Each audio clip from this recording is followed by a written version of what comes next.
नमस्कार, DD news पर आप दो टूक देख रहे हैं। मैं हूं अशोक श्रीवास्तव। उत्तर प्रदेश और पश्चिम बंगाल दो अलग अलग राज्य हैं। दोनों में आजकल लोग समानताएं ढूंढ रहे हैं। बंगाल वो राज्य है जहां चुनाव हो गए, उत्तर प्रदेश वो राज्य है जहां चुनाव अगले साल होने वाले हैं। दोनों की राजनीति में भी लोग समानताएं ढूंढ रहे हैं। पश्चिम बंगाल के मुख्यमंत्री शुवेंदु अधिकारी हैं और उत्तर प्रदेश के मुख्यमंत्री योगी आदित्यनाथ हैं। दोनों अलग अलग शख्सियत हैं एक ही पार्टी की, लेकिन दोनों में भी लोग समानताएं ढूंढ रहे हैं। अब देखिए ना, एक तरफ उत्तर प्रदेश में योगी आदित्यनाथ ने पहले ही ऐलान कर दिया था कि उत्तर प्रदेश में सड़कों पर नमाज नहीं होगी, और नहीं हुई। और उधर जो है पश्चिम बंगाल के मुख्यमंत्री, उन्होंने भी ऐलान कर दिया था, उन्होंने भी कह दिया था कि नहीं होगी सड़क पे नमाज। कुछ विरोध हुआ, लेकिन कोलकाता के कई ऐसे इलाके हैं जहां 107 साल बाद जहां पर सड़क पर नमाज नहीं हुई। सोचिए, 107 साल से सड़क पर नमाज हो रही थी, लेकिन शुवेंदु अधिकारी के एक आदेश के बाद यह बदलाव हो गया। अब अगर आप देखेंगे, बंगाल की बात करेंगे, बंगाल से इन दिनों जो तस्वीरें आ रही हैं, वो तस्वीरें ये हैं कि जो वहां टोलेबाज थे, कट मनी पैसा लोगों से लेते थे, जो गुंडे थे, माफिया थे, उन माफियाओं की परेड निकाली जा रही है। ऐसे कई माफिया हैं जो टीएमसी राज में जो खूब फले फूले, और उनकी अब परेड निकाली जा रही है। शुवेंदु अधिकारी सरकार, उनके कमर में रस्सी बांध करके पुलिस उनकी परेड निकाल रही है। और इसी तरह से उत्तर प्रदेश में भी हम देख चुके हैं अपराधियों की, माफियाओं की परेड निकालना और माफियाओं को जमींदोज कर देना, मिट्टी में मिला देना। यह हम उत्तर प्रदेश में भी देख चुके हैं। इन दो समानताओं की बात के बाद अब बात आज उत्तर प्रदेश की होगी, क्योंकि उत्तर प्रदेश में अभी चुनाव होने वाले हैं। और क्योंकि वहां चुनाव होने वाले हैं, तो आज एक बार फिर से योगी आदित्यनाथ ने, उत्तर प्रदेश के मुख्यमंत्री योगी आदित्यनाथ ने माफियाओं को लेकर के आज उन्होंने समाजवादी पार्टी, जिससे मुख्य मुकाबला होना उत्तर प्रदेश में, समाजवादी पार्टी पर कड़ा प्रहार किया। और सपा के शासनकाल में जो माफिया पनपते थे, उसको लेकर के सपा के ऊपर बड़ा हमला बोला। मुख्यमंत्री योगी आदित्यनाथ मऊ में थे और मऊ में उन्होंने एक बहुत महत्वपूर्ण बात कही। उन्होंने कहा कि अब उत्तर प्रदेश में जो माफिया हैं, वो हिंदुओं को डरा धमका नहीं सकते। अब उत्तर प्रदेश में जो माफिया हैं, वो हिंदुओं को उनका त्योहार मनाने से रोक नहीं सकते। मऊ में जब योगी आदित्यनाथ ने यह बात कही, तो उसका एक पूरा बैकग्राउंड है। दरअसल साल 2005 में जब मुलायम सिंह यादव मुख्यमंत्री थे उत्तर प्रदेश के, साल 2005 में इसी मऊ में, जहां आज मुख्यमंत्री योगी आदित्यनाथ थे, वहां पर उत्तर प्रदेश का एक बड़ा माफिया जो आज मिट्टी में मिल चुका है, उस बड़े माफिया मुख्तार अंसारी के नेतृत्व में, उसकी दबंगई के आगे पूरे प्रशासन ने घुटने टेक दिए थे। और वहां पर रामलीला मनाने को लेकर, हिंदुओं की रामलीला हो रही थी, और उसके बाद रामलीला के ऊपर मनाने को लेकर जो विवाद हुआ, उसमें दंगे हुए। 35 दिन तक मऊ जो है, वहां पर 35 दिन तक मऊ में कर्फ्यू लगा रहा। 7 लोग मारे गए, 36-37 लोग घायल हुए। यह मऊ में हुआ था। और मुख्तार अंसारी उस समय, जब वहां पे बाकायदा कर्फ्यू लगा था, गाड़ी में बैठकर, खुली जीप में बैठ करके, वो बाकायदा हाथ में जो है वो AK-47 लेकर घूमता था, हिंदुओं को डराने के लिए। इसी संदर्भ में आज योगी आदित्यनाथ ने बयान दिया। वैसे मऊ से और इस पूरी घटना से योगी आदित्यनाथ का, उनका निजी अनुभव भी है, उनकी निजी बुरी यादें भी जुड़ी हुई हैं। क्योंकि उसी वक्त उत्तर प्रदेश के जब सांसद थे योगी आदित्यनाथ, मुख्यमंत्री नहीं थे, तब मुख्तार अंसारी के ऊपर आरोप है कि मुख्तार अंसारी के जो गुर्गे थे, उन्होंने तब योगी आदित्यनाथ को मारने की, उनकी हत्या करने की कोशिश की थी, साजिश की थी। आज ये सब बातें मुख्यमंत्री ने याद दिलाई। अपनी बात याद नहीं, लेकिन उन्होंने मऊ के बारे में याद दिलाया। तो इससे एक झलक मिलती है, इससे एक जो है एक आभास हो रहा है कि क्या उत्तर प्रदेश में आने वाले समय में जब चुनावी माहौल गरमाएगा तो क्या कानून व्यवस्था और माफियाओं को मिट्टी में मिलाना ये बीजेपी और योगी आदित्यनाथ सरकार की सबसे बड़ी उपलब्धि के रूप में लोगों के बीच ये मुद्दा ले जाया जाएगा। आज इसी पर चर्चा करेंगे, क्योंकि योगी का ऐलान माफिया का यूपी से हो गया है काम तमाम, ये आज उन्होंने दावा किया। हालांकि सपा कहती है कि भाई कुछ विशेष जाति विशेष के माफियाओं को अभी भी सरकार बचा रही है। उन सब पे चर्चा करेंगे। इससे पहले आगे बढ़े, योगी आदित्यनाथ का बयान सुन लेते हैं। और कुछ समय पहले ही अखिलेश यादव ने बाकायदा एक प्रेस कॉन्फ्रेंस करके ये जो एनकाउंटर होते हैं माफियाओं के, जो मारे जाते हैं, उसको लेकर उन्होंने कहा था कि ये मैक्सिमम एनकाउंटर फर्जी होते हैं। तो अखिलेश यादव को भी सुनिए और योगी जी को भी सुनिए, उसके बाद आज की चर्चा को आगे बढ़ाएं।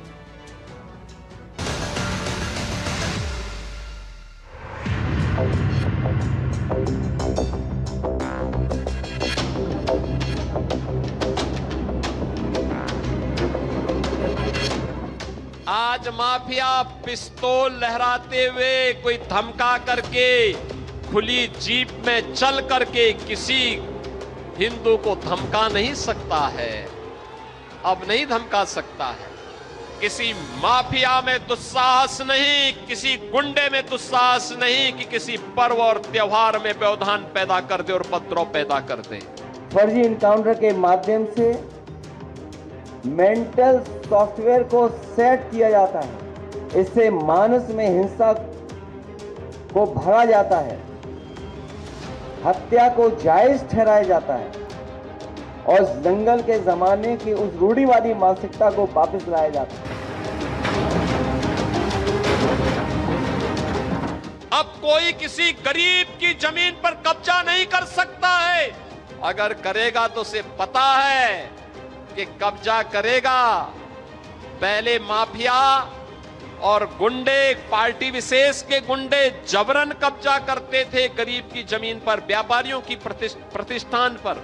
अब करेंगे तो उसे मालूम है कि बुलडोजर आएगा, संपत्ति को फिर से जब्त करवाएगा, अवैध कब्जे को तो हटाएगा ही हटाएगा, बाप दादों की अर्जित संपत्ति को भी एक कब्जे में लेकर के गरीब का मकान बना करके गरीब को वितरित कर देगा। इस समय उत्तर प्रदेश सरकार के नीतियों के चलते उत्तर प्रदेश की कानून व्यवस्था सबसे खराब है। तो ये आपको तमाम मैंने बयान सुनवाए और एक तरफ योगी आदित्यनाथ दावा कर रहे हैं कि उत्तर प्रदेश से माफिया का समाप्त एंड कर दिया गया, दी एंड हो गया है। लेकिन समाजवादी पार्टी कह रही है कि राज्य की जो स्थिति है कानून व्यवस्था के मोर्चे पर वो बिल्कुल खराब है। इन्हीं सब पर चर्चा करेंगे। क्या वास्तव में उत्तर प्रदेश से माफिया का अंत हो गया है या फिर जो सपा कह रही है कुछ खास माफियाओं को, माफिया नेताओं को बचाया जा रहा है। इसी पे आज चर्चा होगी। मेरे साथ 5 मेहमान जो हैं जुड़ चुके हैं। आइए परिचय करवा देता हूं। शलभमणि त्रिपाठी मेरे साथ जुड़े हैं, बीजेपी के प्रवक्ता हैं और उत्तर प्रदेश के विधायक हैं। डॉक्टर पूजा मिश्रा मेरे साथ जुड़ चुकी हैं। डॉक्टर पूजा मिश्रा समाजवादी पार्टी के प्रवक्ता हैं। ऋषि शंकर मिश्रा मेरे साथ जुड़े हुए हैं, राजनीतिक विश्लेषक हैं। रोहित अग्रवाल जुड़े हैं, आरएलडी के जो हैं वो प्रवक्ता हैं।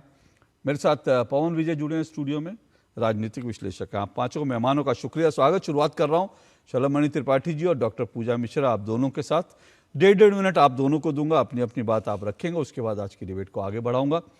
शुरुआत मैं शलभमणि जी आपसे कर रहा हूं। शलभमणि जी, मुख्यमंत्री कह रहे हैं भाई माफियाओं का काम तमाम हो गया, लेकिन जो एक लिस्ट अभी थोड़े दिन पहले निकाली गई थी वो अखिलेश यादव ने एक लिस्ट निकाली और कहा कि भाई मैक्सिमम जो है फर्जी एनकाउंटर होते हैं, 85% जो फर्जी एनकाउंटर होता है उसमें पीडीए के लोगों को, निरपराध लोगों को मारा जा रहा है। बोलिए सर, आपके 1.5 मिनट। अब अशोक भाई, उत्तर प्रदेश को आपसे बेहतर कौन समझ सकता है, और मुझे लगता है कि उत्तर प्रदेश की जनता से बड़ा कोई न्यायाधीश हमारे लिए नहीं हो सकता। 2017 में और 2022 में उत्तर प्रदेश की जनता ने अपना जनादेश दिया।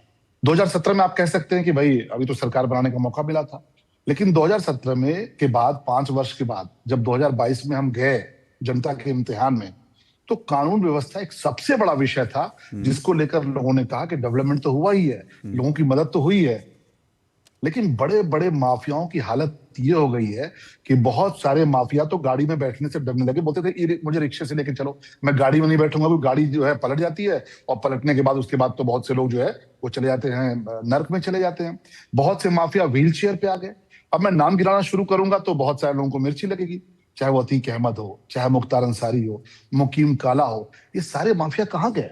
उत्तर प्रदेश में सरकार चलाते थे लोग अशोक भाई, अगर आपको याद हो तो मुख्तार अंसारी और अतीक अहमद जैसे लोग तो सरकार चलाते थे। अतीक अहमद को तो और मुख्तार अंसारी को एक पार्टी का पूरा संरक्षण था, समाजवादी पार्टी का। ये वो लोग थे जो हत्याएं करते थे, कत्ल करते थे और मुकदमे उनके वापस से लिए जाते थे, फाइलें गायब हो जाती थी, किसी में कोई सजा नहीं होती थी।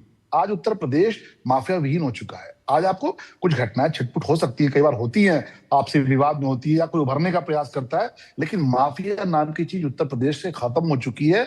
और ये हम नहीं कह रहे, लोग कहते हैं, देश की जनता जानती है, उत्तर प्रदेश की जनता जानती है। और वो तभी हो पाया कि जब आम आदमी की जान की कीमत हमने समझी। समाजवादी पार्टी के लिए आम आदमी की जान की कोई कीमत नहीं है। लोग मरते रहे, माफियाओं के साथ खड़े होते रहेंगे, व्यापारी लूटा जाता रहे, अपराधियों के साथ खड़े होते रहेंगे, डॉक्टर्स की किडनैपिंग होती रहे या अपराधियों के साथ खड़े होते रहेंगे। एनकाउंटर पे सवाल सिर्फ इसलिए उठाती है समाजवादी पार्टी क्योंकि अपराधियों और गुंडों को बचाना चाहती है। ओके, आपके 1.5 मिनट हुए। मैं पूजा जी 1.5 मिनट आपके।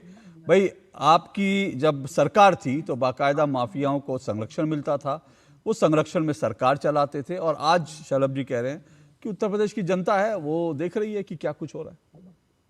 उत्तर प्रदेश की पुलिस प्रशासन को शायद भाजपा ने नहीं बताया हो, क्योंकि उत्तर प्रदेश की पुलिस प्रशासन ने 30 माफियाओं की लिस्ट जारी की हुई है, जिसमें से जो है 6 माफिया माननीय मुख्यमंत्री के गृह जनपद से आते हैं अशोक जी। और अभी 3 दिन पहले ही हाईकोर्ट ने सरकार को तलब किया हुआ है और 19 लोगों के नाम दिए हैं सरकार को कि इनके जो है वैधानिक और अवैधानिक असलहों की हमें जानकारी दीजिए इन माफियाओं के। और उसमें जो है बृजभूषण प्रताप सिंह, राजा भैया, धनंजय सिंह, ब्रिजेश सिंह, उसमें 14 जो है सिर्फ और सिर्फ ठाकुर ही हैं। और 50,000 से लेकर के 2 लाख तक के इनामी जो लिस्ट मैंने बताया उत्तर प्रदेश के पुलिस ने जारी कर रखा हुआ है। जब माफियाओं की बात करते हैं भाजपा सरकार, इसका मतलब माफिया नहीं खत्म कर चुके हैं। आपकी दूसरी पंचवर्षीय खत्म होने आ गई हुई है, हाथ कंगन को आरसी किया।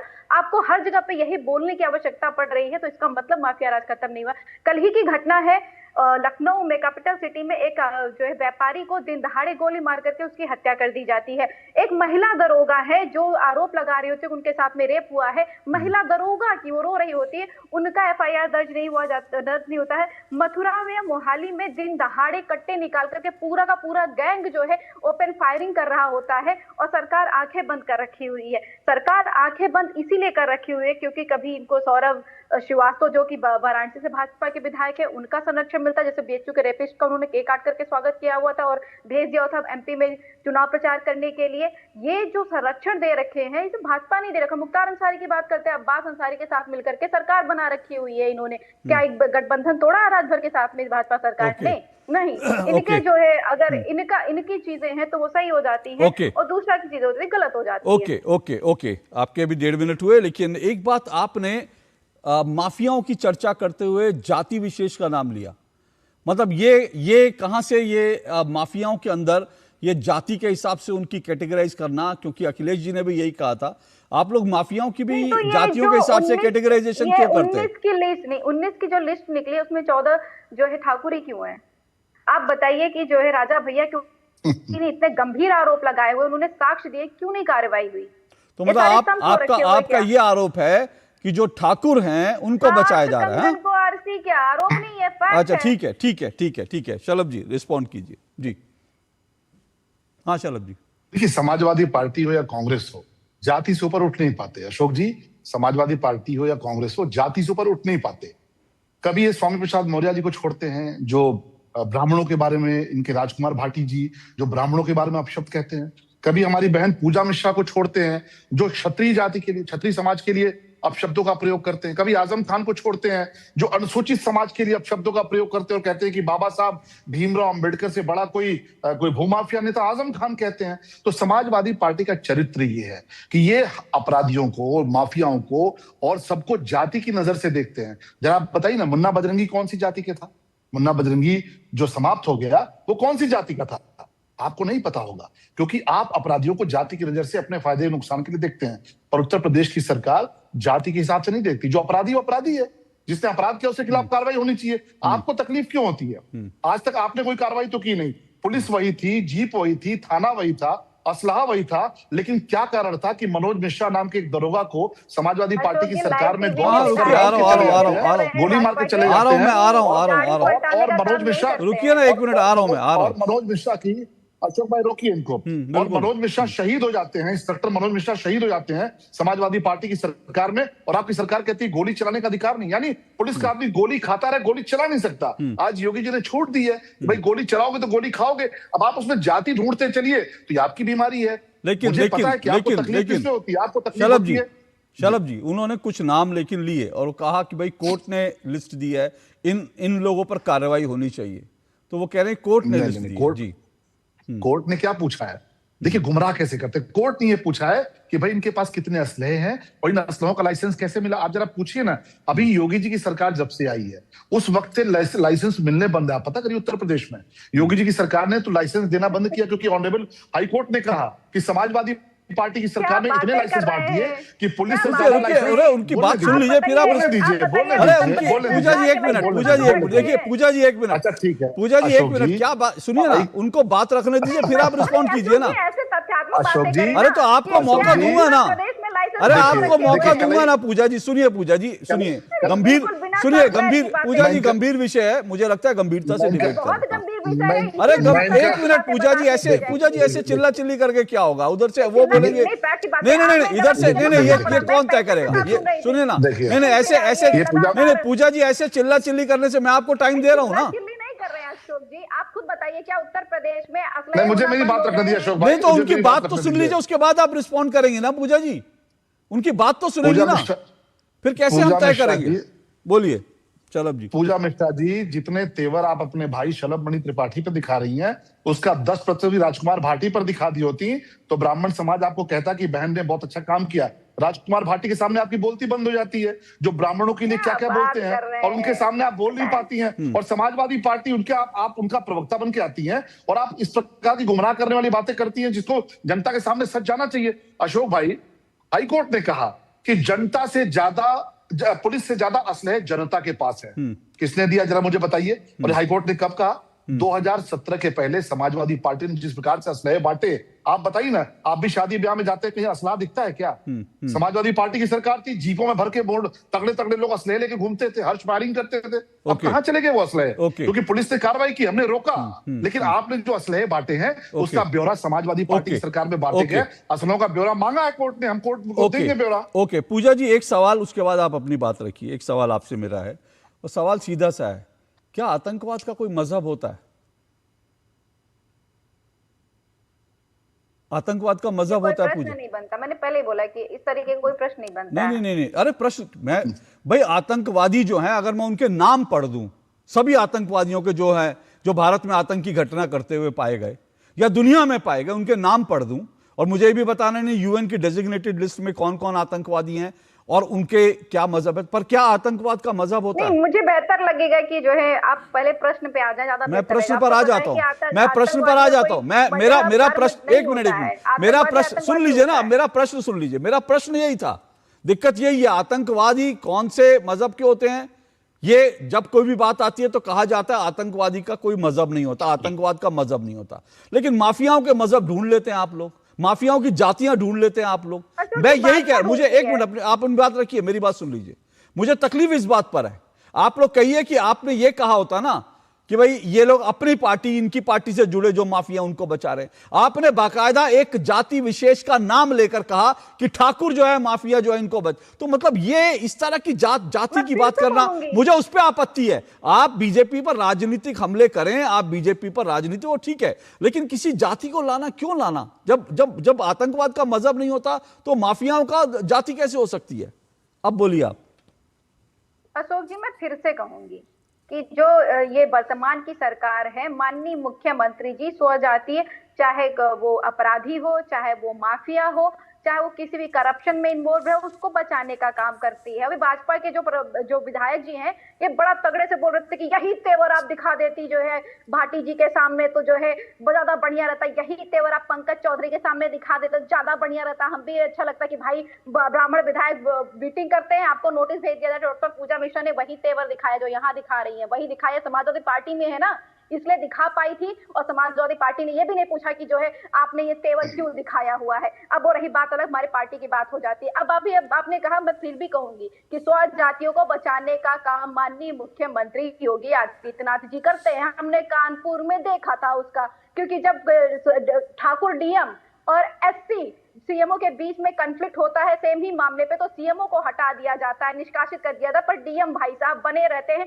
भले उसके लिए जो है माननीय मुख्यमंत्री जी को दूसरा डीएम लगाना पड़ जाता है कि एक ही समय पे दो डीएम एक ही जगह पर रहे, पर वो कर लेते हैं। अभी फिर जो है उत्तर प्रदेश में लगातार अपराध में वृद्धि हो रही है, और माननीय मुख्यमंत्री जी हर मंच पे जाके कहते नहीं, इनको नहीं बख्शा जाएगा। आप बताइए जो है अशोक जी, क्या ये किसी माननीय मुख्यमंत्री जी को शोभा देता है? वो किसी धर्म विशेष को टारगेट करे, ये देता है कि अशोभनीय है। आप अगर संवैधानिक पद पर बैठे हैं, तो चाहे वो डॉक्टर पूजा मिश्रा समाजवादी पार्टी के प्रवक्ता हो, चाहे वो अशोक जैनकर हो, उनको सब ठीक है। ये सवाल ठीक है, ये सवाल ओके, ये सवाल आपका जायजा, ये मैं शलभ जी से पूछूंगा। लेकिन उससे पहले मैं ये पूछता हूं, क्या जो है प्यारेलाल यादव पर कोई कार्रवाई हुई है? प्यारेलाल यादव पर अभी कोई कार्रवाई कर दी है समाजवादी पार्टी ने प्यारेलाल यादव पर? नाम क्या? नहीं, इनको हम नहीं जान रहे। अच्छा, आप नहीं जानती, आप नहीं जानती। ये प्यारेलाल यादव हुआ जिसकी सुबह से क्या, कल रात से मेरे ख्याल से, जिसकी जो है वीडियो वायरल हो रही है। ये प्यारेलाल यादव गार्गी पटेल नाम की एक महिला के घर में घुसता है। ये गार्गी पटेल भी समाजवादी पार्टी की है, गार्गी पटेल भी समाजवादी पार्टी की है, और प्यारेलाल यादव भी समाजवादी पार्टी का है। और गार्गी पटेल एक महिला के घर में घुसकर प्यारेलाल यादव और उसके जो लोग हैं वो बाकायदा गार्गी पटेल को मार मार के, वो वीडियो में दिख रहा है, कभी बाल खींच रहे हैं, कुछ कर रहे हैं, उनको मार मार के घसीट कर मार रहे हैं। तो मेरा सवाल यह है कि क्या नवाब सिंह यादव को या जो प्यारेलाल यादव को इसलिए छोड़ दिया गया कि वो जो है समाजवादी पार्टी के नहीं है, समाजवादी पार्टी के नहीं है। किस और पार्टी इसलिए मैं आपको फोटो भी दिखा रही हूँ कि ये जो है चंदौली के जिला अध्यक्ष जी हैं, और जो मुख्य आरोपी है साथ में वो है, और चंदौली के जिला अध्यक्ष प्यारेलाल यादव बीजेपी का, आप ये कह रही हैं? जो मुख्य आरोपी है, उसका मुख्य आरोपी नहीं, प्यारेलाल यादव कौन है? बीजेपी का है? समाजवादी पार्टी के नहीं है लोग, समाजवादी पार्टी का नहीं है, समाजवादी पार्टी का नहीं है। अच्छा, सपा की सख्त कार्रवाई होनी चाहिए। ठीक है, ओके शलभ जी, ठीक है, ओके, आप कह रही हैं आपकी पार्टी के नहीं है। मेरी जानकारी गलत होगी, सुबह से तो आ रहा है इसका खंडन समाजवादी पार्टी ने अब तक नहीं किया। पहली बार मैं किसी सपा प्रवक्ता से सुन रहा हूं कि वो हमारी पार्टी का नहीं है। लेकिन शलभ जी बोलिए। अब देखिए, ये तो ये भी कह देंगे कि अतीक अहमद भी इनकी पार्टी के नहीं थे। अतीक अहमद कौन सी पार्टी से चुनाव जीत के गया? एक गली के गुंडे को इन्होंने मेंबर ऑफ पार्लियामेंट बना दिया, अतीक अहमद को, और धुरंधर सिनेमा में दिखाया है। और जब धुरंधर सिनेमा आई तो कितनी बौखलाहट समाजवादी पार्टी में थी। अरे बाबा सुन लीजिए ना, बीच में सुनिए, बीच में मत बोलिए ना पूजा जी, ऐसे नहीं, मैंने आपको वक्त दिया था। नहीं, आवाज बंद कर, प्लीज ऐसे नहीं। अब भाई सुनिए, मेरा कोई, मैं क्या हूं, बीच में आवाज बंद कर दीजिए। पूजा जी ऐसे नहीं, सुनना पड़ेगा, बोलिए। चलो, कितने अराजक है समाजवादी पार्टी के लोग। अशोक भाई, आप देख रहे होंगे, सोचते होंगे कि हम लोग आपके टेलीविजन शो में से लेके और सड़क तक पे इनका कैसे मुकाबला करते हैं, और जनता मुकाबला करती है। अतीक अहमद को भी कह देंगे इनकी पार्टी का नहीं था, मुख्तार अंसारी को भी कह देंगे नहीं साहब हमारी पार्टी का नहीं था। वो तो तस्वीरें, सारे दस्तावेज वो बताते हैं कौन किसकी पार्टी का था। और रोली मिश्रा जी ने, आपकी समाजवादी पार्टी की नेता थी, आप ही के गुंडों से, समाजवादी पार्टी के गुंडों से आज ही जाके फेसबुक पोस्ट लिखकर उन्होंने छोड़ी थी पार्टी कि मैं समाजवादी पार्टी में। और रोली मिश्रा बड़ी नेता थी, इनकी कैंडिडेट रही है, उन्होंने पार्टी छोड़ी। और नाम गिनाना शुरू करूंगा तो नवाब सिंह यादव तक फहरिस्त आएगी, जिसको हमारी बहन पूजा मिश्रा कह देगी नहीं वो भी हमारी पार्टी में थे। नवाब सिंह यादव को आज ही 8 साल की सजा हुई है। तो ऐसे भरे पड़े हैं, और ऐसे भरे लोगों से समाजवादी पार्टी के जो गुंडे हैं उनका अगर कोई मुकाबला कर रहा है तो उत्तर प्रदेश की सरकार कर रही है, जनता कर रही है। और अशोक भाई, मुझे लगता है कि इससे बड़ा प्रमाण कुछ नहीं हो सकता कि आज माफिया नाम का शब्द खत्म हो चुका है। जिस फिल्म पर बहुत आपत्ति है सपा को, पूजा मिश्रा जी को भी आपत्ति है, वो धुरंधर फिल्म है, जाकर देखिए। और लोगों ने देखा है कि किस प्रकार का अतीक का साम्राज्य था। पूजा मिश्रा जी के नाम की एक बहन है, पूजा पाल, जरा जाकर उनसे मिलिए। उन्होंने समाजवादी पार्टी अशोक भाई क्यों छोड़ी? समाजवादी पार्टी के टिकट पे चुनाव जीत के आई थी और लात मार के चली आई समाजवादी पार्टी को, कि जिस पार्टी में अतीक अहमद के गुंडों को पाला पोसा जाता था, जिन्होंने राजू पाल की हत्या की थी। उनके पति थे विधायक, थे दिन दहाड़े प्रयागराज के भीतर दौड़ा कर गोली मारी गई विधायक को, सीटिंग एमएलए को। उनकी पत्नी पूजा पाल ने लात मार के समाजवादी पार्टी को छोड़ दिया कि ये गुंडों की पार्टी है, अपराधियों की पार्टी है, माफियाओं की पार्टी है। रोली मिश्रा से लेके पूजा पाल तक ये सिलसिला आता है। और भगवान न करे कल को हमारी बहन पूजा मिश्रा भी हो सकता है यही कह के पार्टी छोड़ रहे, क्योंकि ऋचा सिंह जो इलाहाबाद यूनिवर्सिटी के अध्यक्ष रही हैं, नहीं इलाहाबाद यूनिवर्सिटी के अध्यक्ष रही हैं ऋचा सिंह, पता कीजिए अशोक भाई, चुनाव लड़ी है। ऋचा सिंह ने भी अभी मुकदमा कराया है समाजवादी पार्टी गुंडों खिलाफ कि मैंने पार्टी छोड़ दी है तो मुझे गंदी गंदी बातें कही जाती हैं। ये समाजवादी पार्टी का चरित्र है। देखिए कौन सी पार्टी छोड़ेगा नहीं छोड़ेगा, मैं उस पर नहीं जाता, मैं आज के विषय पर मूल रहा। लेकिन मुझे ये हैरानी हुई थोड़ा कि मालूम नहीं पूजा जी को धुरंधर फिल्म से आपत्ति है या धुरंधर फिल्म में अतीक अहमद का कैरेक्टर दिखाने से आपत्ति है, या दरअसल उनको अतीक अहमद को इस तरह से दिखाने पे। मैं मेरी बात सुन लीजिए, एक मिनट सुन लीजिए पूजा जी, फिर आपको मौका दूंगा। रुकिए मेरा सुनने का थोड़ा धैर्य रखिए पूजा जी ऐसे नहीं, लगातार बोलने से नहीं होगा ना, धैर्य रखना पड़ेगा पूजा जी। ऐसे नहीं मैं दूसरे गेस्ट के पास चला जाऊंगा, नहीं ऐसे लगातार सुनिए।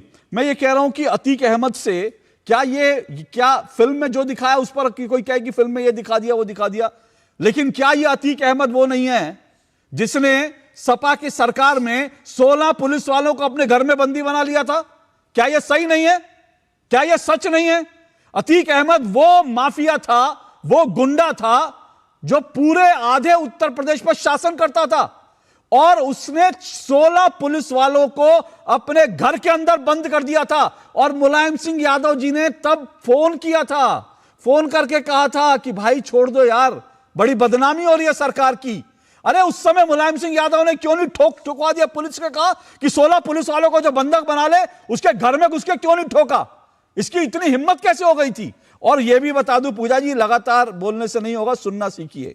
यह वही अतीक अहमद है जिसका ऐसा शासन था कि इलाहाबाद कोर्ट के ना जो जज हैं, 7 जजों ने, एक खौफ था अतीक अहमद का कि 7 जजों ने बाकायदा सुनवाई करने से मना कर दिया था, क्योंकि उनको यह पता था कि यह अतीक अहमद जो 16 पुलिस वालों को बंदी बना लेता है, मुख्यमंत्री उसके बाद उसको फोन करके गिड़गिड़ाते हैं कि भाई मेरी नाक कट जाएगी छोड़ दे, मुलायम सिंह यादव गिड़गिड़ाते हैं। तो इन जजों ने सोचा कि जो मुख्यमंत्री जिसके सामने नाक रगड़ रहा है, गिड़गिड़ा रहा है, वो हमारा क्या अंजाम करेगा। 7 जजों ने अपना नाम वापस ले लिया था कि हम इसकी सुनवाई नहीं कर सकते। क्या यह सच नहीं है? धुरंधर से आपकी नफरत हो सकती है, वो किस वजह से सब जानते हैं, लेकिन कम से कम अतीक अहमद का इतिहास तो मत वो करिए ना। अतीक अहमद का इतिहास है, उससे कैसे भागेंगे आप? उससे आप भाग नहीं सकते। रोहित अग्रवाल जी, ये पूरी जो बहस है ये उत्तर प्रदेश की माफिया और कानून व्यवस्था को लेकर है। आप भी उत्तर प्रदेश की राजनीति करते रहे, लंबे समय से करते रहे हैं, सपा के साथ भी आप रहे हैं, कांग्रेस के साथ भी आपकी पार्टी रही है, आज बीजेपी के साथ, कैसे देखते हैं ये तुलनात्मक अध्ययन अगर आप करेंगे? देखिए अशोक जी, आज की डेट में माफिया राज पूरी तरीके से ध्वस्त हो चुका है। उनका जो सिंडिकेट था वो पूरी तरीके से ध्वस्त हो चुका है। आज की डेट में कोई भी गैंग सक्रिय नहीं है। आप अगर किसी भी गैंग का मुझे बता दीजिए उत्तर प्रदेश के अंदर कि ये गैंग है जो आज उत्तर प्रदेश के अंदर आप सक्रिय पा रहे हैं, या तो वो अपराधी जेल के पीछे हैं या वो ऊपर जा चुके हैं। और सबसे बड़ी बात यह है कि समाजवादी पार्टी के खुद नेता जब अगर किसी पीड़ा में फंसते हैं तो वो बुलडोजर एक्शन की डिमांड करते हैं। ये नया ट्रेंड चालू हुआ है कि समाजवादी पार्टी के नेता आते हैं, वो कहते हैं साहब बुलडोजर एक्शन करिए, योगी जी हमें न्याय दिलाइए। इनकी विधायक पूजा पाल जी को न्याय किसने दिया? हमने दिया, एनडीए सरकार ने दिया। इसके अलावा आपको पता है कांग्रेस के जो प्रदेश अध्यक्ष हैं, अभी वर्तमान प्रदेश अध्यक्ष, उनके भाई की हत्या का न्याय भी हमारी सरकार ने देने का काम किया है। उनकी भाई की हत्या सरेआम कर दी गई थी अवधेश राय जी की, और जिसके लिए मुख्तार अंसारी को 2023 में सजा भी याफ्ता हुआ था वो, और उनको न्याय देने का काम भी अगर किसी ने किया है तो हमारी सरकार ने किया है। तो ये विपक्ष वाले किस मुंह से बात करते हैं? ये तो बंद कमरे में हमारी सरकार का समर्थन करते हैं। पर इनकी मजबूरी है कि राजनीतिक रोटियां सेकनी है, कुर्सी बचानी है, और कुर्सी की भूख इतनी है कि ये आके बिना मतलब का विरोध करते हैं। आज तो इनके साथ जनता खड़ी हुई नहीं है, क्योंकि जनता खुद कह रही है कि हम भय मुक्त प्रदेश के अंदर आज जी रहे हैं। जिस उत्तर प्रदेश की इमेज ये थी कि सिर्फ हर बच्चे के हाथ में कट्टा हुआ करता था, आज उत्तर प्रदेश के अंदर अपराधी थर थर कांपते हैं। अपराधियों को अगर ये पता चल जाए कि पुलिस वाले उनका नाम पूछने मोहल्ले में आ गए थे, तो वो प्रदेश छोड़ के या तो गायब हो जाते हैं या अगले दिन जाके अपनी बेल कैंसिल करा के जेल की सलाखों के पीछे चले जाते हैं। और ये मैं आपको सच्चाई बता रहा हूं उत्तर प्रदेश की, ये रोडों की सच्चाई है उत्तर प्रदेश की। और सिर्फ उत्तर प्रदेश में नहीं, आज योगी मॉडल की डिमांड पूरे देश में है। 2014 में जब भारतीय जनता पार्टी की सरकार आई थी, तब वो आई थी गुजरात मॉडल के ऊपर। तब बात हुई थी कि गुजरात मॉडल हम लागू करेंगे पूरे देश में। और आज पूरे देश से, हर राज्य से एक डिमांड आती है कि हमें योगी मॉडल चाहिए, क्योंकि वो अपराध मुक्त प्रदेश चाहते हैं। अगर आज बंगाल के अंदर भी सरकार बनी है भारतीय जनता पार्टी की, तो वो कहते हैं कि हमें योगी मॉडल चाहिए यहां पे, क्योंकि वो त्रस्त हो चुके थे क्राइम देख देख के, वो त्रस्त हो चुके थे धर्म के नाम पे, जातियों के नाम पे, बंटवारों को देख के, दंगों को देख के। आप मुझे अशोक जी बता दीजिए, 2017 के बाद एक भी मुझे ऐसा दंगा बता दीजिए जो उत्तर प्रदेश के अंदर हुआ हो, जिसके अंदर 15 दिन का कर्फ्यू लगा हो। उत्तर प्रदेश के अंदर 2017 के बाद उस बड़े बड़े वर्डिक्ट्स आए, चाहे वो राम मंदिर का वर्डिक्ट रहा हो या अन्य वर्डिक्ट रहे हो, जिसके अंदर ये कहा जाता था कि देश के अंदर कत्लेआम हो जाएगा। उत्तर प्रदेश में चिड़िया ने चू नहीं। जो रोहित जी जो आप कह रहे हैं ना, तो मुझे मऊ का फिर याद आया। मऊ में 35 दिन तक मऊ में जो है कर्फ्यू रहा था, 35 दिन तक। मतलब आप सोचिए कि क्या स्थिति, 35 दिन अगर एक पूरे जिले में कर्फ्यू रहे तो आप राज्य की स्थिति की कल्पना कर सकते हैं। लेकिन ऋषि मिश्रा जी भाई, योगी मॉडल की बात हो रही है, अभी रोहित जी ने भी कहा, शलभ मणि जी ने भी उत्तर प्रदेश सरकार की, लेकिन डॉक्टर पूजा मिश्रा कह रही है कि भाई सब कुछ जो है ना वो स्थिति खराब है। मतलब समाजवादी पार्टी तो कह रही है लॉ एंड ऑर्डर की स्थिति बहुत खराब है उत्तर प्रदेश में। बोलिए। देखिए अशोक जी, लाइटर मूड में एक बात कहूँ, हालांकि रोहित अग्रवाल जी आरएलडी के नेता हैं, यदि यही बात शलभ भाई कहते तो शलभ भाई के लिए हो सकता थोड़ा मुश्किल हो जाता, क्योंकि गुजरात लॉबी जो है, गुजरात लॉबी मतलब कहने का जो केंद्रीय मतलब दिल्ली दरबार है, वो नाराज हो जाएंगे। यदि योगी मॉडल की बात करेंगे तो अमित शाह जी तो नाराज हो जाएंगे। खुद योगी आदित्यनाथ कंटिन्यू करेंगे। अमित शाह सुनिए ना, अमित शाह जी और मुख्यमंत्री अमित शाह जी और मुख्यमंत्री योगी आदित्यनाथ की आपने हाल फिलहाल की तस्वीरें नहीं देखी। और आपको ये भी बताओ, और सुनिए आप बोलिए, मैं आप ही को दे रहा हूं, मैं आप। और दूसरी बात, आपने ये चीजें तब भी कही गई थी जब चुनाव हो रहा था कि योगी जी और मोदी जी, और उसके बाद जब योगी मोदी जी की तस्वीर आई थी जिसमें मुख्यमंत्री की पीठ पर हाथ रखे हुए थे, तब लोगों की सारी बोलती बंद हो गई थी। और ये मत भूलिए कि शुभेंदु अधिकारी आज मुख्यमंत्री हैं, लेकिन उन्होंने उसी मंच पर, जिस मंच पर सारा बीजेपी का शीर्ष नेतृत्व था, उन्होंने बाकायदा साक्षात दंडवत प्रणाम किया था। मुझे लगता है विषय पर अगर आएंगे तो ज्यादा बेहतर है। एक मिनट अशोक जी, आप विद्वान पत्रकार हैं, आप हमसे अधिक राजनीति को समझते हैं। राजनीति में जो दिखता है वो होता नहीं है, जो होता है वो दिखता नहीं। बिल्कुल आप ठीक कह रहे हैं। कैसे दिल्ली दरबार और लखनऊ दरबार में 36 का आंकड़ा है। हाँ। एक किसी से छुपा हुआ नहीं है। अब आपने अच्छा ठीक है, अब मेरी बात सुनिए ना, अब मेरी बात सुनिए, फिर आप मेरी बात सुनिए, फिर विषय पर आप बोलिए। एक मिनट शलभ जी, एक मिनट। अभी आपने दिल्ली दरबार की बात की, ठीक है ना, और आपने कहा कि मेरी राजनीतिक समझ, और मैं ये दावे के साथ कह रहा हूं, आज देश का कोई भी पत्रकार दिल्ली दरबार या दिल्ली की राजनीति में क्या हो रहा है, अगर उसको कोई अगर दावा करता है ना कि उसको मालूम है कि दिल्ली की राजनीति में क्या हो रहा है, तो मुझे लगता है वो फर्जी पत्रकार है। क्योंकि दिल्ली में राजनीति में कितने लोगों ने कल्पना की थी नितिन नवीन बीजेपी के राष्ट्रीय अध्यक्ष होंगे, कितने लोगों ने कल्पना की थी कि बीजेपी बंगाल में क्या करेगी, कितने लोगों को तो ये तो कहने की बात है कि भाई ये हमको पता है कि दिल्ली में क्या राजनीति हो रही है, लेकिन सच बात यही है कि दिल्ली की राजनीति जो है ना मैं पढ़ सकता हूं, ना मेरी इतनी हैसियत है, ना ऋषि शंकर मिश्रा जी आपकी इतनी, और मेरे से भी बड़े बड़े जो विद्वान और मेरे से भी जो बड़े वरिष्ठ पत्रकार हैं, आज उनके भी आकलन धरे के धरे रह जाते। तो मुझे लगता है उस विषय में ना जाकर के हम फिर से, मेरा अनुरोध है, विषय पर आए।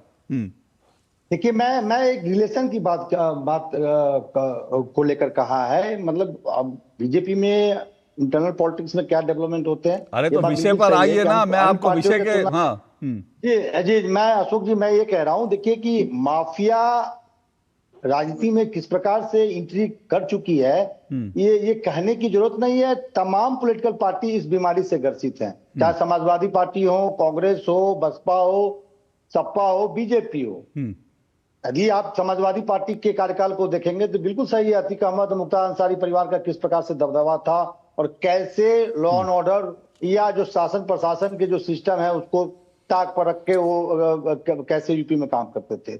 लेकिन यदि वर्तमान हालात में देखें तो जो स्थिति है वो भी बिल्कुल सही नहीं है। यदि आज के ही मुख्यमंत्री के बयान को देखें तो संवैधानिक पद पर बैठे व्यक्ति को किसी धर्म को कोट करते हुए ये कहना कि हिंदू अब सुरक्षित महसूस कर रहा है, ये कहना उचित है क्या एक मुख्यमंत्री के लिए? मुख्यमंत्री कहते हैं कि पूरा समाज भय मुक्त महसूस कर रहा है, तब ये बेहतर होता। क्योंकि आप वहां पे फिर धर्म का एंगल लाते हैं, पोलराइजेशन पूरे चुनाव को, क्योंकि कुछ महीनों में चुनाव होने जा रहे हैं। सवाल उठता है कि अमरमणि त्रिपाठी किस मुख्यमंत्री काल में और क्या मतलब चाहे राजनाथ सिंह हो, राम प्रकाश गुप्ता हो, चाहे कल्याण सिंह हो, किस कार्यकाल में मंत्री नहीं रहे हैं? और अमरमणि त्रिपाठी का क्या ग्राफ है?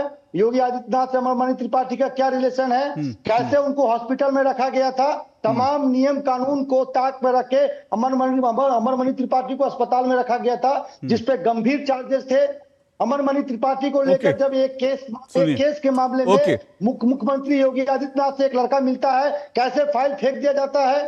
शंकर तिवारी किनके कैबिनेट में मंत्री नहीं रहे? कल्याण सिंह हो, ऋषि जी, तमाम लोगों ओके ऋषि जी, तेरा माफिया मेरा माफिया नहीं चलेगा। ओके ऋषि जी ने दो मुद्दे उठाए, तेरा माफिया मेरा माफिया, और दूसरी बात जो आपने कही, जो पूजा जी ने भी उठाया था, वो ये कि भाई मुख्यमंत्री हैं, उनको ये क्यों कहना कि कोई माफिया। शलभ जी, मेरा यही सवाल है आपसे, वो ये क्यों कहना भाई उन्होंने इसमें हिंदू मुस्लिम क्यों, माफियाओं की बात करिए, माफिया वर्सेस आम पब्लिक होनी चाहिए। देखिए अशोक भाई, राजनीतिक जो विश्लेषक बैठते हैं, मैं उन पर कोई टिप्पणी नहीं करना चाहता, पर दरअसल इनकी दुकान दो ही तीन चीजों से चलती है। एक तो इनकी दुकान चलती है कि बीजेपी के अंदर क्या चल रहा है। आप इसी भ्रम में पड़े रहिए कि बीजेपी के अंदर क्या चल रहा है, और बीजेपी ने बंगाल में भी जाके भगवा लहरा आप भी जब पत्रकार थे ना, ऐसे ही खबर चलाते थे। नहीं, आप जब पत्रकार थे ना, अब मुझे बोलने दीजिए अशोक भाई। अरे ठीक, अरे सुनिए तो सही ना। अरे एक मिनट ऋषि जी ऐसे सुनिए, ऋषि जी कंटिन्यू, एक मिनट ऋषि जी कंटिन्यू, एक मिनट शलभ भाई, एक मिनट ऋषि भाई, एक मिनट, एक तो कंटिन्यू उनको रिस्पॉन्ड करने दे। दूसरी बात, ये बात मैं आपसे बता रहा हूं, एक मिनट मेरी बात सुन लिए। जब शलभ भाई थे ना पत्रकारिता में, तब वास्तव में उस दौर में खबरें छन कर आ जाती थी, लेकिन आज के दौर में खबरें छन कर नहीं आती हैं। शलभ जी बोलिए। यही समस्या है, अब खबरें छन के आती नहीं है, और अशोक भाई डिबेट में बैठा देते हैं, और अशोक भाई कहते हैं कि अंदर की बात बताइए। तो जो राजनीतिक विश्लेषक हैं, इनके पास बस एक ही मुद्दा मिलता है कि दिल्ली दरबार, तो लखनऊ दरबार, तो बंगाल दरबार। आप इन्हीं दरबारों में उलझे रहिए, आपको ये उलझन मुबारक हो। और यहाँ पर पूरी टीम माननीय प्रधानमंत्री जी के नेतृत्व में, नितिन नवीन जी के नेतृत्व में, अमित शाह जी, योगी जी के नेतृत्व में, शुभेंदु अधिकारी जी के नेतृत्व में, हम सब परफॉर्म कर रहे हैं, करेंगे। अब आपकी जो पीड़ा है, आपने बड़ा दर्द उड़ेला, मुख्यमंत्री को ऐसा नहीं कहना चाहिए। जब मुख्यमंत्री ये कहता था कि हर थाने में 5 सिपाही मुसलमान होने चाहिए, तो ऋषि मिश्रा की पत्रकारिता कहां चली जाती थी? जब मुख्यमंत्री ये कहता था कि वलीउल्लाह, जो कि सीरियल धमाके किया जिसने, और जिसको मायावती जी की सरकार में पकड़ा गया, मायावती जी की सरकार में गिरफ्तार हुआ, सीरियल धमाके कहां पर हुए? संकट मोचन में, अयोध्या में, लखनऊ में। उसको ये कह के छोड़ देते थे कि ये मुस्लिम लड़का है और निरीह है, इसलिए इसको फर्जी फंसा दिया। और कोर्ट कहती थी समाजवादी पार्टी की सरकार से कि वलीउल्लाह को छोड़ क्यों रहे हो, पद्मश्री दे दो, पद्म विभूषण दे दो। जब ये कहा जाता था कि मुझे आवश्यकता पड़ती तो और गोलियां चलवाते, तब आपकी कहां चली जाती थी पत्रकारिता? तब आपकी तटस्थता कहां चली जाती थी? जब उत्तर प्रदेश में हिंदू मारे जाते थे, सचिन जाट और गौरव जाट मुजफ्फरनगर में अपनी बहन की आबरू बचाने जाते थे, और आजम खान के इशारे पर वहां पर दंगे होते थे, दुनिया भर के फसाद होते थे, और हर समाज का व्यक्ति मारा जाता था, तो आपकी पत्रकारिता कहां चली जाती थी महाशय? तो आप लोगों की पीड़ा हम समझते हैं। उत्तर प्रदेश की जनता बहुत समझदार है। हम फिर कह रहे हैं कि हिंदू सुरक्षित हुआ है भारतीय जनता पार्टी की सरकार में, मोदी जी, योगी जी की सरकार में। और इसलिए सुरक्षित हुआ है कि 350 दंगे होते थे, मारा कौन जाता था, कौन शहीद होता था, किसको शिकार करते थे, घर किसके चला जाते थे? नंद किशोर रुंगटा, आपको याद है क्या? नंद किशोर रुंगटा जी बहुत बड़े व्यापारी थे, उनको मार के काट के लटका दिया मुख्तार अंसारी की गैंग के लोगों ने। श्रवण साहू, आपको याद है क्या? लखनऊ में श्रवण साहू के बेटे की हत्या हुई, इकलौता बेटा था, उसका मुकदमा लड़ते थे, श्रवण साहू को डंके की चोट पे मार दिया मुख्तार अंसारी की गैंग ने। आप लोगों को पीड़ा होती है आज मुख्तार अंसारी के खिलाफ कार्रवाई होती है तो, आज अतीक अहमद के खिलाफ कार्रवाई होती है तो, आज दंगाइयों के खिलाफ कार्रवाई होती है तो दंगा नहीं होने देंगे, उत्तर प्रदेश को महफूज रखेंगे और आपकी हर पीड़ा से उत्तर प्रदेश की जनता खुश होती है। मुझे एक ब्रेक लेना, पीड़ित होंगे उत्तर प्रदेश की जनता खुश होती है, हमारी पीठ ठोकती है। ओके, मुझे एक ब्रेक लेना है, मैं ब्रेक के बाद आता हूं। और ब्रेक के बाद शुरुआत जब हुई थी तो शलभ जी ने कहा कि भाई अशोक जी आपसे ज़्यादा कौन बेहतर जानता होगा। मुझे नहीं मालूम, शायद शलभ भाई को कुछ वो घटना याद आई जो मेरे से जुड़ी या नहीं याद आई तो मैं खुद बता दूंगा। एक छोटे से ब्रेक के बाद आ रहा हूं मैं।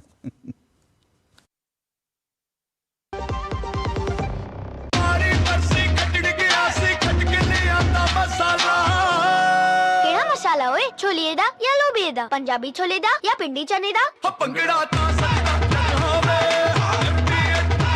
अब छोलिया हो या लोबिया, पंजाबी छोले या पिंडी चने, सब कुछ मजेदार बने। व्यक्तिगत जानकारी के लिए ऑनलाइन अनुरोधों से रहें सावधान।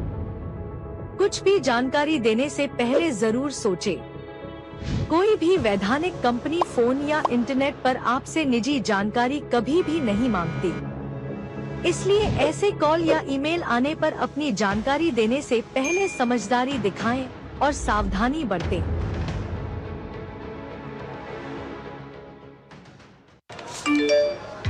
कम समय में ज्यादा मुनाफा, बस एक क्लिक में, कमाल है।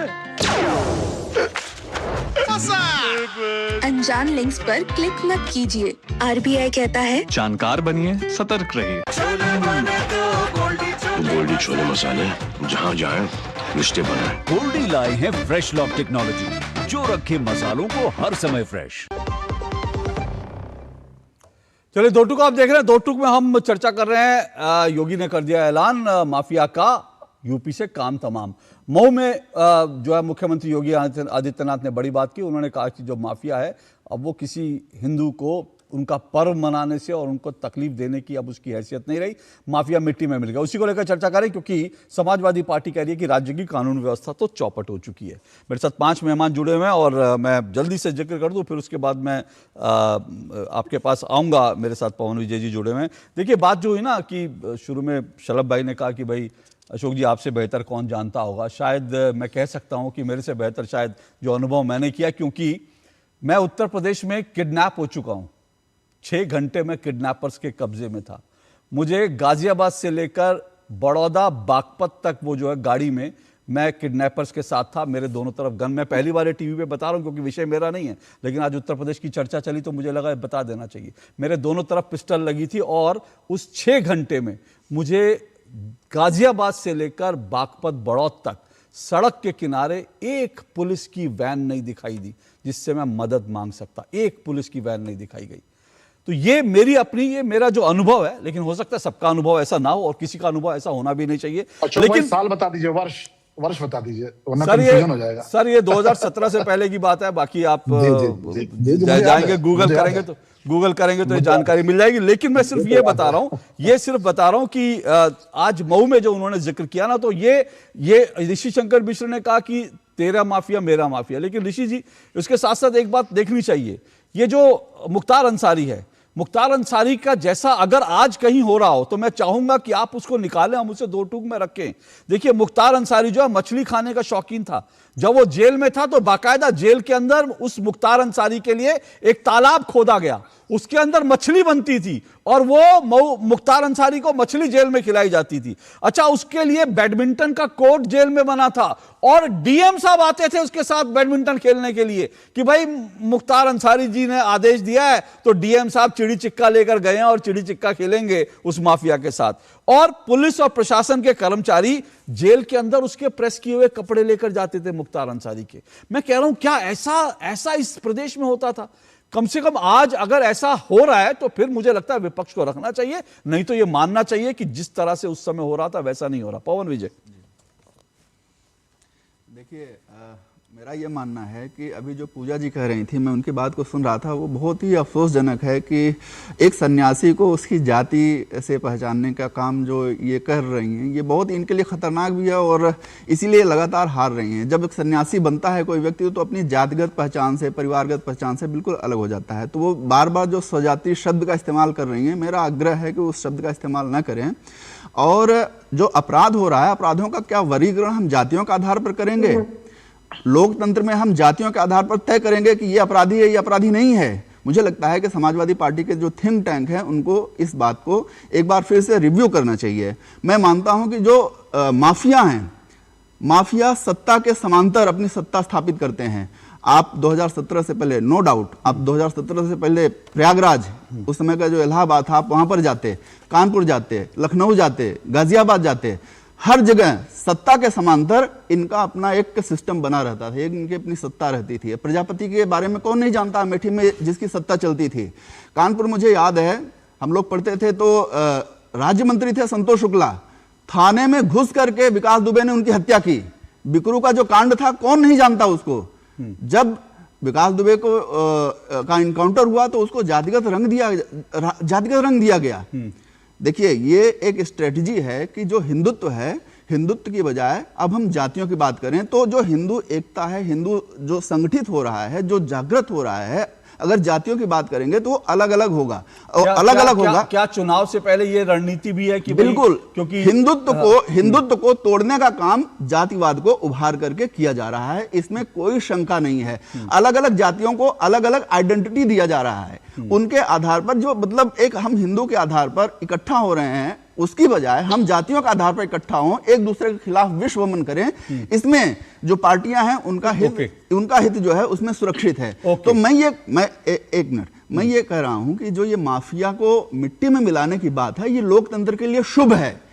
सत्ता केवल जनता के हाथ में होनी चाहिए, और जनता चाहे वो कमजोर हो, अमीर हो, गरीब हो, सबके पास संसाधनों को प्राप्त करने की सुविधा बराबर होना चाहिए। ओके, पूजा जी रिस्पॉन्ड कीजिए।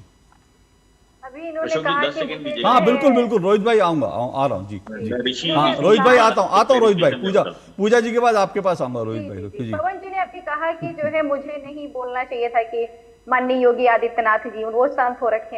ये योगी आदित्यनाथ जी को बताइए ना, उनको नहीं पता है। उन्होंने 2022 के चुनाव के समय में कहा था कि वो जो है ठाकुर हैं और क्षत्रिय, उस पर उनको गर्व है। बाकायदा बढ़िया न्यूज भी चली हुई थी। अरे भाई, जब आप जो है जब पूछेंगे, उनको बात करना था। तो जब जो है उन्होंने खुद अपनी जाति बताई, तो हम उसको रिपीट कर मुझसे आपत्ति क्या हो रही है? और अगर इतने बड़े संत होते तो कभी भी वो शिखा नहीं खींचते बटुकों की शिखा खींचे हुए त्रिपाठी जी बैठे हुए, मैं फिर कहूंगी विधायकों की मीटिंग हो, हाँ, वो हम लोगों ने उसमें भी देखा है। पाते हैं और खुद को कह रहे हो आपने लाठियों से पिटवाया था। हाँ, एक मिनट शलभ भाई। मुख्यमंत्री हो जाते। अगर आप या तो संत हैं या तो आप संवैधानिक पद पर हैं। आप संत हैं तो आपने धर्म की कसम खा ली, आप जो है सनातन धर्म का प्रचार करेंगे, तो भी आप नहीं कर पा रहे हैं। पूजा जी को भारत की विदेह परंपरा नहीं पता है, विदेह परंपरा आपको नहीं पता है, आपको भारत की विदेह परंपरा नहीं पता है, जहां पर राजा जनक राजा होते हुए भी विदेह थे, संत का जीवन व्यतीत करते थे। सुनिए, हाँ एक मिनट। क्या जो है उत्तर प्रदेश सरकार ने अतीक अहमद को मारा कि मुख्तार अंसारी को जो है उत्तर प्रदेश सरकार ने मारा? इनको मारा किसने? मतलब एक माफिया को मारने के लिए दूसरे माफिया के गुर्गे आ गए। या तो इस चीज को भारत सरकार के गुर्गे हैं, सरकार ने मरवाया हुआ है पुलिस कस्टडी के अंदर में, या फिर ये मान ले ना तो इनको कोर्ट ने सजा दी। अच्छा, आपको उनके मरने पर अफसोस है? कैसे मरे हो? उनके मरने पर आपको अफसोस है क्या? हमें जो है मरने पे अफसोस नहीं, हमें इस चीज पे अफसोस है कि ये कहा जा रहा है कि सजा देनी चाहिए कोर्ट को। ज्यूरिडिक्शन, गवर्नेंस सब डिफरेंट पार्ट है, तो सजा तो हुई नहीं। हमारे उत्तर प्रदेश पुलिस, हाँ बिल्कुल, आपने सही कहा, सजा वाली बात कही, बिल्कुल आपने सही कहा। ये मुख्तार अंसारी जो है ना, देखिए सजा भी कैसे, मैंने आपको बताया अतीक अहमद जो है 7 जज हट गए थे, 7 जज ने, और किस लिए? और 1981 में मुख्तार अंसारी के खिलाफ पहला मामला दर्ज हुआ था 1981 में, और 34 साल बाद पहला जजमेंट आया, 34 साल बाद। तो पूजा जी यही चाहती हैं कि इनको जो है अब जेल में रखा जाए, जेल में बैडमिंटन खिलाया जाए, मछली खिलाई जाए, और उसके बाद जो है उनका मुकदमा सालों साल चलता रहे। शलभ मणि जी रुकिए, अब हो गया, मेरे पास समय कम है। ओके, शलभ मणि जी फिर रोहित जी, हाँ शलभ मणि जी फिर रोहित जी, फिर आऊंगा ऋषि शंकर मिश्रा आपके पास, हाँ आपके पास भी आऊंगा। शलभ जी बोलिए। देखिए कितना बड़ा झूठ बोलती है। आज ही इनकी समाजवादी पार्टी के नेता को सजा हुई है, 8 साल की सजा हुई है। इससे बड़ा प्रमाण क्या है? आपकी सरकार होती तो उसको लाल बत्ती दे दिया होता, अब तक उसको राज्य मंत्री बना के घुमा रहे होते। ये तो समाजवादी पार्टी की मेरिट लिस्ट रही है ना, कि जो जितना बड़ा गुंडा उसको उतना बड़ा नेता बनाते थे। अब रही बात ये जो कह रही है कि भाई संत हैं क्या है, आपको भारतीय परंपरा नहीं पता है। भारतीय परंपरा में हमेशा ही कहा गया कि जब सत्ता किसी संत के हाथों में, और संत का मतलब केवल योगी जी नहीं, मोदी जी भी पूर्णकालिक है, मोदी जी भी अपना जीवन समर्पित कर चुके हैं। और आपको पीड़ा क्यों होती है? आपकी पीड़ा हम समझते हैं अशोक भाई। इनको केवल उत्तर प्रदेश के माफियाओं के मारे जाने पे चिंता नहीं है। जो ऑपरेशन पाकिस्तान में चल रहा है, जिसमें कोई अज्ञात शूटर आता है और वहां के किसी आतंकवादी को मारता है जो हमारे देश में खून वाला था या बहा चुका है, उस पर भी इनको तकलीफ होती है। जो तमाम सारे अज्ञात शूटर पाकिस्तान में मार रहे हैं, उस पर भी ये लोग बयान देते हैं कि नहीं साहब, पाकिस्तान के भीतर जो हो रहा है उसमें भारत का हाथ है, ये कहते हैं। ये बात अगर पाकिस्तान का समझ में आता है, पर समाजवादी पार्टी, कांग्रेस, ये लोग कहते हैं कि भाई पाकिस्तान के भीतर जो हो रहा है उसमें भी भारत का हाथ है। तो इनका जो चरित्र है वो आप समझ सकते हैं, देश के खिलाफ है, समाज के खिलाफ है, और ये हमेशा कोशिश करते हैं कि जनता को गुमराह करके वापस सत्ता में आए तो दोबारा से वही आतंक राज होगा जो उत्तर प्रदेश में 2017 के पहले था। ओके रोहित जी, फिर ऋषि शंकर जी आ रहा हूं। रोहित जी, देश के विपक्ष का ज्ञान कितना कमजोर हो गया है ये इससे समझ सकते हैं अशोक जी कि 2014 में जब गुजरात मॉडल की बात हुई थी तो वो डेवलपमेंट की बात थी, और आज जब योगी मॉडल की बात होती है तो वो कानून व्यवस्था की बात होती है कि ऐसी कानून व्यवस्था चाहिए। और इनको वो डिफरेंस समझ में नहीं आता है कि आज देश को गुजरात मॉडल डेवलपमेंट के लिए चाहिए और योगी आदित्यनाथ का मॉडल उनको कानून व्यवस्था के लिए चाहिए। और एक बात और है कि ऐसे ही आप लड़ते रहिए कि दिल्ली और यूपी की क्या लड़ाई चल रही है। योगी आदित्यनाथ ने रिकॉर्ड कायम कर दिया है उत्तर प्रदेश में कंटिन्यूअस मुख्यमंत्री रहने का, और योगी आदित्यनाथ सबसे ज्यादा लंबे कार्यकाल के मुख्यमंत्री बन चुके हैं उत्तर प्रदेश के। और ये विपक्ष इसी में उलझा रहता है कि अब कब जाएंगे योगी जी, कब दिल्ली से हटाए जाएंगे, कब योगी जी दिल्ली के ऊपर हमला करेंगे, ये इसी में उलझे रहे। और हुआ क्या कि आज उत्तर प्रदेश कम से कम अपराध मुक्त हो गया। आज उत्तर प्रदेश को योगी आदित्यनाथ जैसा एक ऐसा मुख्यमंत्री मिला जिसने एक रिकॉर्ड कायम किया है सबसे लंबे समय तक उत्तर प्रदेश का मुख्यमंत्री बने रहने का, सबसे लंबे समय तक उत्तर प्रदेश को अपराध मुक्त रखने का, और सबसे लंबे समय तक जिस तरीके से डेवलपमेंट आज उत्तर प्रदेश के अंदर हो रहा है कि 1 ट्रिलियन इकोनॉमी को छूने जा रहा है हमारा उत्तर प्रदेश। 2027 का चुनाव आते आते हमें पूरी उम्मीद है कि 1 ट्रिलियन इकोनॉमी को उत्तर प्रदेश छू लेगा, और विपक्ष अभी भी उन्हीं मुंगेरी लाल के सपनों में खोया हुआ है। मैं एक बात और याद दिलाना चाहूंगा आपको कि जो ये बात करते हैं ना अतीक अहमद की, अतीक अहमद ने एक निर्दोष को खाली मार के और अपने भय को कायम रखने के लिए उसकी शरीर की खाल उतरवा के चौराहे पे डाल दिया था, और पुलिस वालों को फोन करके कहा था कि उठा ले जाओ उसको मैंने वहां पे चौराहे पे डाल दिया है। ये हिमाकत करते थे समाजवादी पार्टी की सरकार के अंदर अतीक अहमद जैसे गुंडे, और ये बात करते हैं कि जो अतीक अहमद और मुख्तार अंसारी के लिए ये फतवा पढ़ने जाते हैं, इनको शर्म आनी चाहिए। हाँ, ये बात है कि मुख्तार अंसारी और उसके लिए फतवा पढ़ने भी उनके मरने पर भी कौन कौन गया, ये भी ऑन रिकॉर्ड है। लेकिन ऋषि शंकर मिश्रा बोलिए।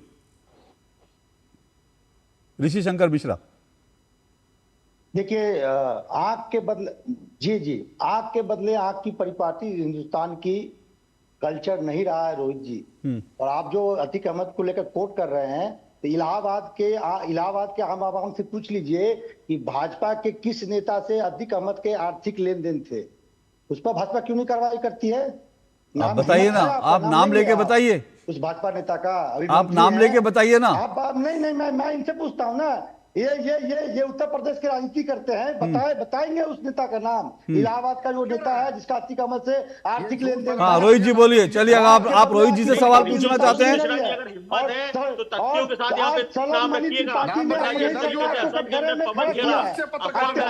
एक एक करके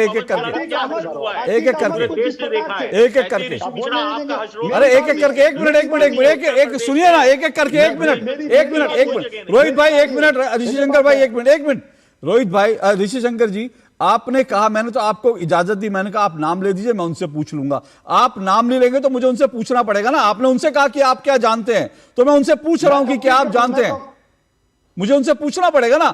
आपने कहा एक बीजेपी नेता का लेन देन था, तो वो बता देंगे। रोहित जी, आपको मालूम है नाम कि नहीं मालूम?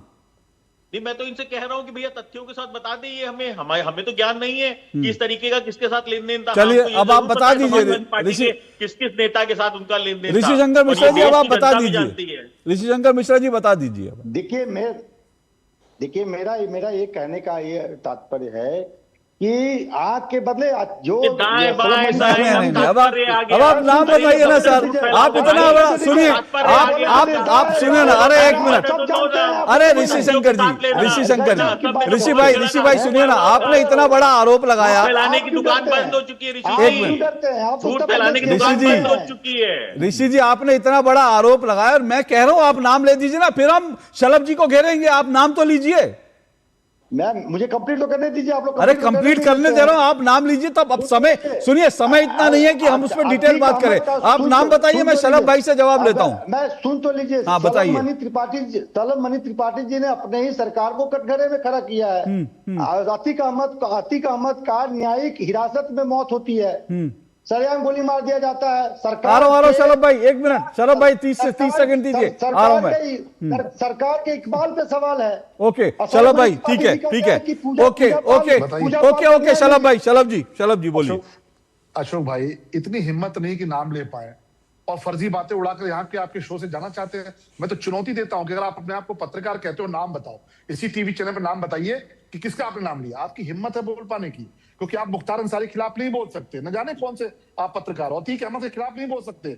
बहुत से लोग पोषित होते थे अतीक अहमद से, मुख्तार अंसारी से, हम इस बात को समझते हैं। आज उनको मिर्ची लगती है जब सफाया होता है, लेकिन ये सुरसुरी उड़ा के मत जाइए। अगर वाकई पत्रकार हैं तो अशोक भाई के शो पे नाम बता के जाइए, उसके बाद कल आपका कानूनी इलाज हम कर देंगे एकदम। चलिए, मैंने यही कहा कि भाई नाम बताइए। आप इतना बड़ा आरोप लगा के अतीक अहमद से संबंध, ये मुझे लगता है कि ठीक नहीं है। और हम जो है, मैं फिर कह रहा हूं, सूत्रों के हवाले से बात ना कीजिए, नाम बताइए, खुलासा और ओपन डिस्कशन। हमने तो ओपन मंच दे रखा है, लेकिन बहरहाल मुझे लगता है कि इस तरह की चीजों से बचना चाहिए। जो रिकॉर्ड पर है उसको रखिए, उस पर चर्चा कीजिए, लेकिन इसमें कोई दो राय नहीं, चाहे अतीक हो, मुख्तार हो या फिर और भी हो, ऐसे कई माफिया उत्तर प्रदेश में मिट्टी में मिल चुके हैं और उत्तर प्रदेश की जनता कम से कम इसको पसंद कर रही है, उसको लग रहा है कि उस खौफ से बाहर आई है। बाकी फैसला जो है 27 में हो जाएगा। आज के लिए इतना ही, इजाजत दीजिए। सभी मेहमानों का शुक्रिया, नमस्कार।